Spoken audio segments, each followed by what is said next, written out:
الحمد لله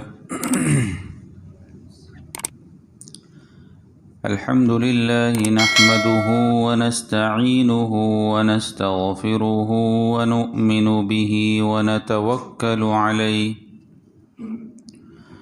ونعوذ بالله من شرور أنفسنا ومن سيئات أعمالنا من يهده الله فلا مضل له ومن يضلله فلا هادي له ونشهد أن لا إله إلا الله وحده لا شريك له ونشهد أن سيدنا ومولانا محمدا عبده ورسوله أما بعد فأعوذ بالله من الشيطان الرجيم بسم الله الرحمن الرحيم ولا تهنوا ولا تحزنوا وأنتم الأعلون إن كنتم مؤمنين۔ یہ سورہ آل عمران کی 139 نمبر کی آیت کریمہ ہے۔ اللہ رب العزت ارشاد فرماتے ہیں، مسلمانوں تم نہ تو کمزور پڑو اور نہ غمگین رہو، اگر تم واقعی مومن رہو تو تم ہی سر بلند ہوں گے۔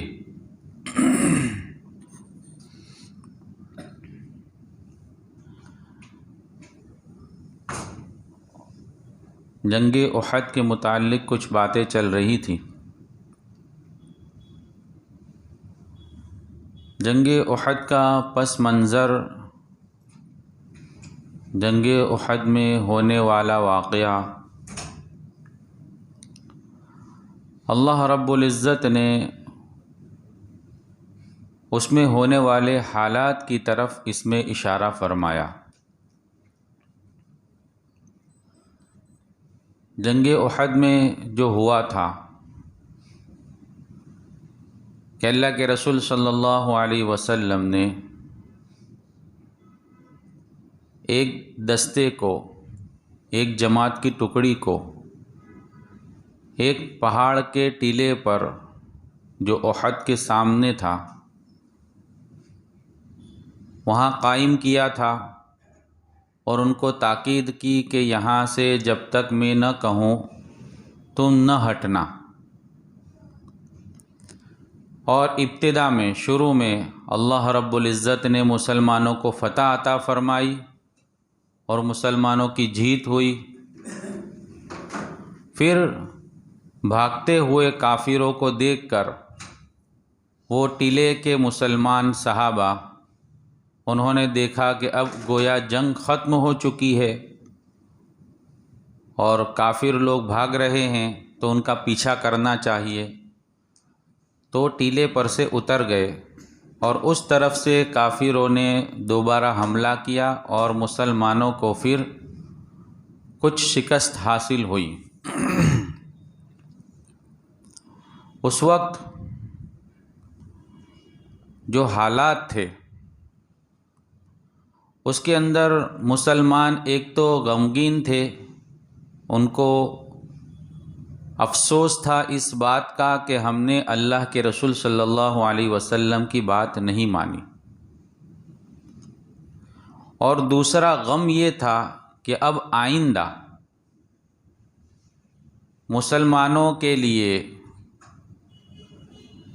کیا حالات پیش آئیں گے، کیونکہ بڑے بڑے صحابہ ان کی لاشیں جو ہے میدان میں پڑی ہوئی ہے، 70 صحابہ شہید ہوئے ہیں، اور ان میں بھی بڑے بڑے سردار اور بہادر صحابہ کی جو ہے شہادت ہوئی ہے۔ تو آئندہ کے لیے یہ غم تھا کہ اب اسلام کے پھیلانے کی کیا شکل ہو سکتی ہے۔ تو اللہ رب العزت نے اس آیت میں اس کی تسلی دی کہ تم کو چاہیے کہ مسلمانوں تم کمزور نہ پڑو۔ اب کمزور پڑنے کی وجہ کیا ہوئی؟ علماء نے جو شکست ہوئی اس کی 3 وجہ لکھی، جو وقتی طور پر تھوڑی دیر کے لیے ہار ہوئی، علماء نے اس کی 3 وجہ لکھی۔ پہلی وجہ اللہ کے رسول صلی اللہ علیہ وسلم کے ارشاد کی تعمیل نہ کرنا، کہ آپ نے جو ہے حکم دیا تھا کہ جب تک میں نہ کہوں یہاں سے نہ ہٹنا، تو اس کے خلاف کرنا۔ حالانکہ صحابہ نے جو یہ کام کیا کوئی جان بوجھ کر نہیں کیا، بلکہ ایک اجتہادی غلطی تھی۔ ان کے اندر یہ بات پیدا ہوئی کہ اللہ کے رسول صلی اللہ علیہ وسلم نے جو حکم دیا تھا کہ یہاں سے نہ ہٹنا، وہ حکم جنگ چل رہی ہو اس وقت کے لیے تھا۔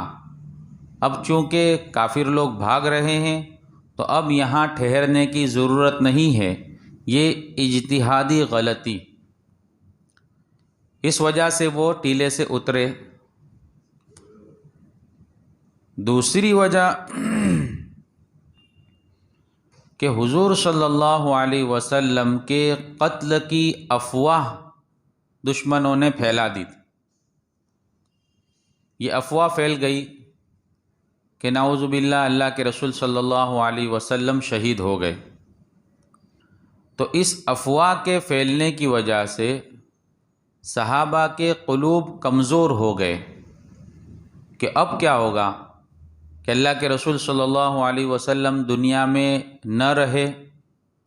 تو یہ افواہ کی وجہ سے، یہ خبر پھیلنے کی وجہ سے کچھ تو میدان چھوڑ کر نکل گئے، کچھ ایک طرف ہو گئے، اور کچھ ایسے تھے جانثار جو اللہ کے رسول صلی اللہ علیہ وسلم کے قریب رہے اور آپ ہی کے قریب رہ کر آپ کی حفاظت کا کام کیا۔ تو یہ افواہ کے پھیلنے کی وجہ سے جو ہے دل کمزور ہو گئے، اس وجہ سے عارضی طور پر شکست ہوئی۔ اور تیسری وجہ علماء نے لکھی ہے کہ جس وقت ٹیلے پر جو صحابہ تھے 50 صحابہ، ان میں کچھ صحابہ جو ہے وہ ٹیلے پر سے اتر گئے اور 11 صحابہ جو ہے وہ ٹیلے پر ہی رہے، اور ان کے سردار حضرت عبداللہ بن جبیر رضی اللہ تعالیٰ عنہ نے ان کو منع بھی کیا کہ آپ لوگ ٹیلے پر سے نہ اترے، اللہ کے رسول صلی اللہ علیہ وسلم نے منع فرمایا ہے۔ تو کچھ لوگ کہہ رہے تھے کہ اترنا چاہیے اور کچھ لوگ کہہ رہے تھے کہ نہیں اترنا چاہیے۔ تو اب ان میں آپس میں اختلاف ہوا۔ تو جہاں مسلمانوں میں جب بھی آپس میں اختلاف ہوتا ہے ان کی ہمت کم ہو جاتی ہے اور ان کی ہمت کمزور پڑ جاتی ہے۔ تو تیسری وجہ جو ہے عارضی طور پر شکست کی، علماء نے یہ لکھی ہے کہ آپسی اختلاف ہوا۔ کچھ لوگوں نے کہا، کچھ صحابہ اس طرف تھے کہ اترنا چاہیے اور کچھ اس طرف تھے کہ نہیں اترنا چاہیے۔ تو جب اختلاف ہوا تو کچھ صحابہ نے جو ہے بات کو نہیں مانا اور وہ اتر گئے۔ تو آپسی اختلاف جہاں بھی مسلمانوں میں ہوتا ہے وہاں جو ہے نقصان ہی ہوتا ہے۔ تو اللہ رب العزت نے اس آیت میں اسی واقعے کی طرف اشارہ فرما کر جو ہے تسلی دی کہ اے مسلمانوں تم کمزور نہ پڑو، یعنی گھبرانے کی ضرورت نہیں ہے۔ جو حالات ہو گئے اور جو واقعہ پیش آ گیا اس کی وجہ سے تم کمزور نہ پڑو اور غمگین بھی نہ رہو کہ اب آئندہ کیا ہوگا، کس طرح جو ہے کام ہوگا، اس کے معاملے میں تم غمگین بھی نہ رہو، تم ہی سر بلند رہو گے، لیکن شرط یہ ہے کہ تم حقیقی مومن رہو، واقعی ایمان والے اگر تم ہو تو تم ہی سر بلند رہو گے۔ یہ آیت گویا قیامت تک کے لیے ایمان والوں کے لیے رہبری کر رہی ہے کہ جب بھی ایمان والا اللہ رب العزت کو ماننے والا جب بھی اس پر کوئی حالات آتے ہیں تو اس کو اس آیت پر غور کرنا چاہیے کہ اگر میرا ایمان مضبوط ہے، میرا ایمان اللہ رب العزت پر جیسا ہونا چاہیے ویسا ہے، تو پھر کسی بھی واقعے سے، کسی بھی حالات سے نہ گھبرانا چاہیے، نہ کمزور ہونا چاہیے اور نہ غمگین ہونا چاہیے۔ اگر ایمان واقعی موجود ہے تو اللہ رب العزت اس کی برکت سے ایمان والوں کو سر بلند ہی رکھیں گے اور ان کو فتح ہی عطا فرمائیں گے۔ حالات بدلتے رہتے ہیں، دنیا دارالاسباب ہے، کبھی کس کی باری کبھی کس کی باری۔ تو اللہ رب العزت نے آگے کی آیات میں اسی کی طرف اشارہ فرمایا کہ اگر تم ایمان والے ہو تو سر بلند تو رہو گے، لیکن پھر بھی کبھی ایسا ہو سکتا ہے کہ حالات تمہارے خلاف ہو جاوے، کبھی ایسا ہو سکتا ہے کہ حالات تمہارے موافق ہو جاوے۔ تو حالات تو اور وقت تو ہم بدلتے رہتے ہیں، بدلتے رہتے ہیں۔ اللہ رب العزت نے آگے کی آیات میں اسی کی طرف اشارہ فرمایا، إِن يَمْسَسْكُمْ قَرْحٌ فَقَدْ مَسَّ الْقَوْمَ قَرْحٌ مِثْلُهُ وَتِلْكَ الْأَيَّامُ نُدَاوِلُهَا بَيْنَ النَّاسِ وَلِيَعْلَمَ اللَّهُ الَّذِينَ آمَنُوا وَيَتَّخِذَ مِنكُمْ شُهَدَاءَ وَاللَّهُ لَا يُحِبُّ الظَّالِمِينَ۔ اگر تمہیں ایک زخم لگا ہے تو ان لوگوں کو بھی اسی جیسا زخم پہلے لگ چکا ہے۔ یہ تو آتے جاتے دن ہیں جنہیں ہم لوگوں کے درمیان باری باری بدلتے رہتے ہیں، اور مقصد یہ تھا کہ اللہ ایمان والوں کو جانچ لے اور تم میں سے جو کچھ لوگوں کو شہید قرار دے، اور اللہ ظالموں کو پسند نہیں کرتا۔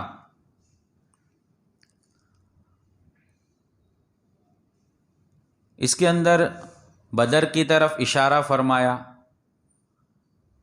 کہ اگر تمہیں ابھی احد کے اندر زخم لگا ہے، تمہارے 70 افراد شہید ہوئے ہیں، تو اس سے پہلے یعنی 1 سال پہلے بدر کے موقع پر زخم ان کو بھی لگا تھا، اور اسی طرح کا زخم ان کو لگا تھا کہ ان کے بھی 70 افراد جو ہے جہنم رسید ہوئے تھے، اور 70 قید بھی ہوئے تھے۔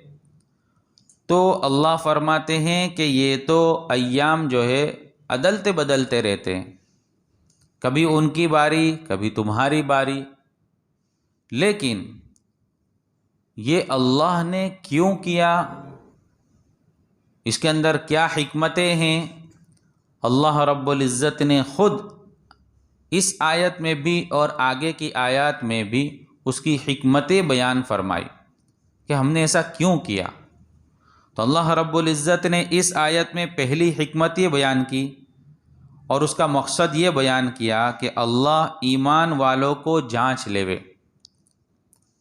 حالانکہ اللہ رب العزت تو سب کچھ جانتے ہیں، وہ تو دلوں کے حال سے واقف ہے، لیکن پھر بھی فرمایا کہ اللہ ایمان والوں کو جانچ لے اور تم میں سے کچھ لوگوں کو شہید قرار دے۔ ایمان والوں کو جانچ لینے کا مطلب یہ ہے کہ اللہ تو جانتے ہیں، لیکن ایمان والوں کا ایمان لوگوں کے سامنے ظاہر ہو، اور کچھ لوگوں کو شہید قرار دے کہ کچھ صحابہ نے بدر کے موقع پر جو شریک نہیں ہوئے تھے اس بات کی خواہش ظاہر کی تھی، تمنا ظاہر کی تھی کہ اللہ رب العزت اگر موقع دے تو ہم بھی جو ہے جنگ میں شریک ہو اور جنگ میں شریک ہو کر شہادت کا جام نوش کرے۔ تو اللہ رب العزت نے مقصد یہ بھی بیان کیا کہ ہم کچھ لوگوں کو شہید قرار دے، یہ بھی ایک مقصد تھا۔ اور آگے فرمایا کہ اللہ ظالموں کو پسند نہیں کرتا۔ اور دوسری حکمت بیان کی، وَلِيُمَحِّصَ اللَّهُ الَّذِينَ آمَنُوا وَيَمْحَقَ الْكَافِرِينَ۔ اور مقصد یہ بھی تھا، حکمت یہ بھی تھی کہ اللہ ایمان والوں کو میل کچیل سے نکھار کر رکھ دے اور کافروں کو ملیا میٹ کر ڈالے۔ اللہ رب العزت اس وجہ سے ایسے حالات پیش کر کے ایمان والوں کو نکھارنا چاہتے تھے۔ جب ایک کوئی چیز نکھرتی ہے، باہر آتی ہے، تو وہ حالات سے گزرتی ہے تب جا کر وہ نکھرتی ہے۔ کسی بھی چیز کو چمکانا ہوتا ہے تو پہلے اس کے اوپر حالات آتے ہیں، اس کو گویا مارا جاتا ہے، جلایا جاتا ہے۔ اگر سونے کی بھی کوئی چیز خوبصورت بنانی ہو تو پہلے اس پر حالات آتے ہیں، اس کو بھٹی میں ڈالا جاتا ہے، اس کے اوپر لوہے کے ذریعے سے ضرب لگائی جاتی ہے، تب جا کر وہ نکھر کر سامنے آتی ہے۔ اسی طرح جو بھی چیز نکھر کر سامنے آتی ہے وہ حالات سے گزر کر نکھرتی ہے۔ تو اللہ رب العزت اس واقعے کے ذریعے اللہ کا مقصد یہ ہے، اس میں اللہ کی حکمت یہ ہے کہ اللہ ایمان والوں کو نکھار کر سامنے لاوے اور کافروں کو ملیا میٹ کر ڈالے، ختم کرے۔ اب حالانکہ ظاہری شکل یہ ہے کہ کافر لوگ جیت رہے ہیں، اور یہاں بیان ہو رہا ہے کہ کافر لوگ ملیا میٹ ہو جاوے، ختم ہوئے۔ تو علماء نے وجہ لکھی ہے کہ اگر اس موقع پر بھی کافر بالکل ہار جاتے جیسے کہ بدر میں ہوا تھا، تو پھر وہ دوسری مرتبہ بڑے لشکر کو لے کر مسلمانوں کے مقابلے میں آنے کی ہمت نہیں کرتے۔ تو اگر ہمت نہیں کرتے تو بقیہ کافر ویسے کہ ایسے ہی رہ جاتے۔ تو یہاں کچھ جیت ان کی ہو تو اس کی وجہ سے ان کی ہمت بڑھے، اور ان کی ہمت بڑھ کر آئندہ بھی وہ بڑے لشکر کے ساتھ مقابلے کے لیے آوے، اور پھر اس لشکر کا مقابلہ ایمان والے کرے اور وہاں وہ ختم ہو۔ تو زیادہ کافر ختم ہو اور وہ ملیا میٹ ہو، اس کا مقصد یہ تھا کہ اللہ رب العزت نے کچھ وقتی ٹیمپرواری ان کو فتح اور جیت جو ہے عطا فرمائی۔ آگے اور چیز بیان فرمائی، ام حسبتم ان تدخلوا الجنة ولما يعلم الله الذين جاهدوا منكم ويعلم الصابرين۔ بھلا کیا تم یہ سمجھتے ہو کہ یوں ہی جنت کے اندر جا پہنچو گے، حالانکہ ابھی تک اللہ نے تم میں سے ان لوگوں کو جانچ کر نہیں دیکھا جو جہاد کریں، اور نہ ان کو جانچ کر دیکھا ہے جو ثابت قدم رہنے والے ہیں۔ یعنی اللہ فرماتے ہیں کہ جنت یوں ہی مل جائے گی، جنت کوئی اتنی معمولی چیز ہے؟ تو جنت اللہ دینے والے ہیں، اس کے لیے اللہ رب العزت جانچتے ہیں، پرکھتے ہیں، اور ان لوگوں کے ایمان کو، ان لوگوں کے جہاد میں جانے کے جذبے کو، اللہ کے راستے میں نکلنے کے جذبے کو اللہ رب العزت جانچنا چاہتے ہیں۔ تو ابھی وہ جانچا نہیں، تو اللہ رب العزت اس کے بدلے میں ان کو جنت دے گا۔ اور مقصد بیان کیا، وَلَقَدْ كُنْتُمْ تَمَنَّوْنَ الْمَوْتَ مِنْ قَبْلِ أَنْ تَلْقَوْهُ فقد رأيتموه وأنتم تنظرون، اور تم تو خود موت کا سامنا کرنے سے پہلے شہادت کی موت کی تمنا کیا کرتے تھے، چنانچہ اب تم نے کھلی آنکھوں سے اسے دیکھ لیا۔ خود تمنا کیا کرتے تھے کہ بدر کے موقع پر جب اللہ رب العزت نے اور اللہ کے پیارے رسول صلی اللہ علیہ وسلم نے اپنی مبارک زبان سے ان بدر میں شریک ہونے والے صحابہ کی فضیلت بیان فرمائی، اور ان کی فضیلت کو دیکھ کر کہ اللہ رب العزت نے ان کے بارے میں فرمایا کہ اب تم جو چاہے کرو، یعنی تمہارے لیے گویا جنت کا فیصلہ ہو چکا۔ تو اس فضیلتوں کو دیکھ کر جو صحابہ بدر میں شریک نہیں ہو سکے تھے، ان کی تمنا یہ تھی کہ اب ایسا کوئی موقع آوے تو ہم بھی جنگ میں شریک ہو اور جو ہے شہادت کا جام نوش کرے۔ تو اب جب موقع آیا تو اس وقت اس موقع سے فائدہ اٹھانا چاہیے تھا، تو تم ہی خود پہلے تمنا کر رہے تھے، چنانچہ اب تو وہ چیز حاصل کرنے کا وقت آیا اور وہ کھلی آنکھوں سے تم سامنے دیکھ رہے تھے، یعنی اللہ رب العزت نے گویا تمہیں ایک یہ موقع عطا فرمایا شہادت کا جام نوش کرنے کا۔ تو اللہ رب العزت نے ان آیات میں جو وقتی طور پر شکست حاصل ہوئی ان کے کچھ یہ مقاصد بیان فرمائے۔ جیسے کہ پہلا مقصد بیان کیا، ہم نے سنا کہ اللہ رب العزت حالات بدلتے رہتے ہیں، کبھی ان کی جیت کبھی ان کی جیت، تو اس کی وجہ یہ کہ اللہ رب العزت ان کو وقتی طور پر جیت عطا فرما کر ان کو ختم کرنا چاہتے تھے، ان کو ملیہ میٹ کرنا چاہتے تھے۔ اور پھر مقصد بیان کیے کہ بعض لوگوں کو شہادت کی جو تمنا تھی اس کا موقع اللہ نے دیا، اور اللہ رب العزت ایمان والوں کو نکھارنا چاہتے تھے اور کافروں کو ختم کرنا چاہتے تھے۔ تو اللہ رب العزت نے یہ مقاصد اس جنگ کے بیان فرمائے۔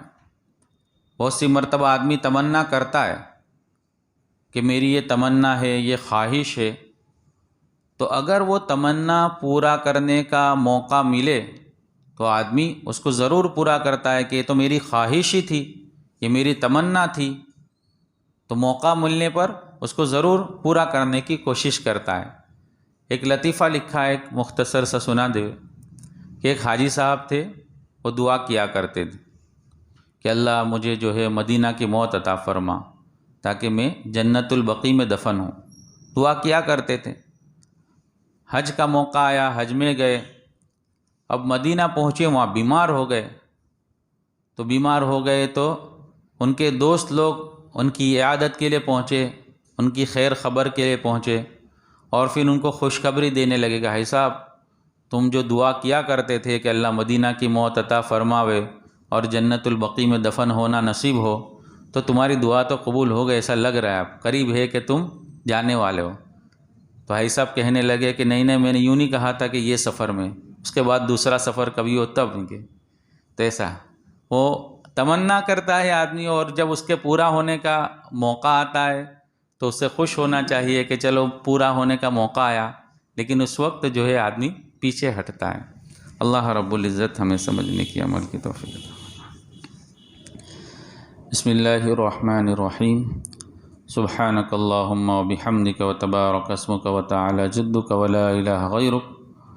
اللہم صلی علی سیدنا مولانا محمد وعلی آل سیدنا مولانا محمد صلاة تنجینا بها من جمیع الاحوال والآفات وتقضی لنا بها جمیع الحاجات وتطہرنا بها من جمیع السیئات وترفعنا بها عندك على الدرجات وتبلغنا بها أقصى الغايات من جميع الخيرات في الحياة وبعد الممات إنك على كل شيء قدير یا ارحم الراحمین یا اکرم الاکرمین۔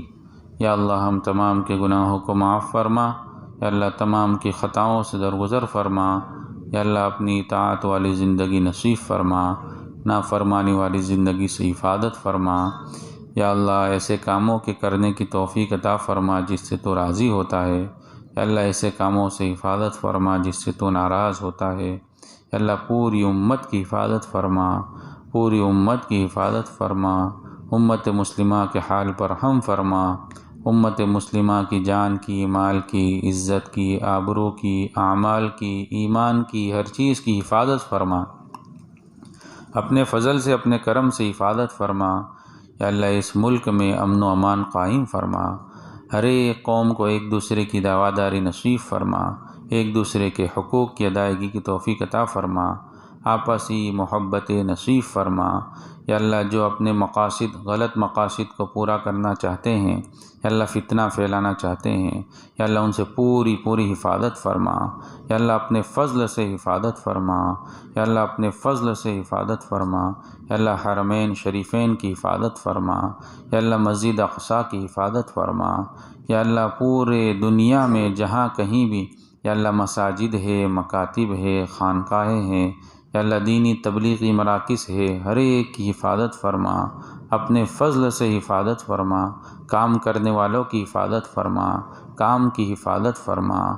یا اللہ اپنا فضل خاص فرما، یا اللہ امت کے حال پر رحم فرما، امت کے گناہوں کو معاف فرما۔ یا اللہ صراط مستقیم پر چلنے کی توفیق عطا فرما، آپسی اختلافات ختم فرما، آپسی محبتیں نصیب فرما۔ یا اللہ اپنا فضل فرما، یا اللہ ہمارے بیماروں کو شفا عطا فرما، مقروضوں کی قرضوں کی ادائیگی کی شکل صورتیں پیدا فرما، حاجت مندوں کی حاجت پوری فرما۔ یا اللہ جو جس لائن سے پریشان ہے، ہر ایک کی پریشانی کو اپنے فضل سے، اپنے کرم سے دور فرما۔ یا اللہ حاضرین مجلس کے گناہوں کو معاف فرما، تمام کی جائز اور نیک مرادیں پوری فرما، تمام کی نسلوں کو قبول فرما، جو مانگا عطا فرما، جو مانگنے سے رہ گیا اپنے فضل سے عطا فرما۔ آقا صلی اللہ علیہ وسلم کے صدقے میں دعاؤں کو قبول فرما۔ یا رب صلی وسلم دائما ابدا علی حبیبک خیر الخلق کلہم۔ سبحان ربک رب العزة عما یصفون، سلام علی المرسلین والحمد للہ رب العالمین۔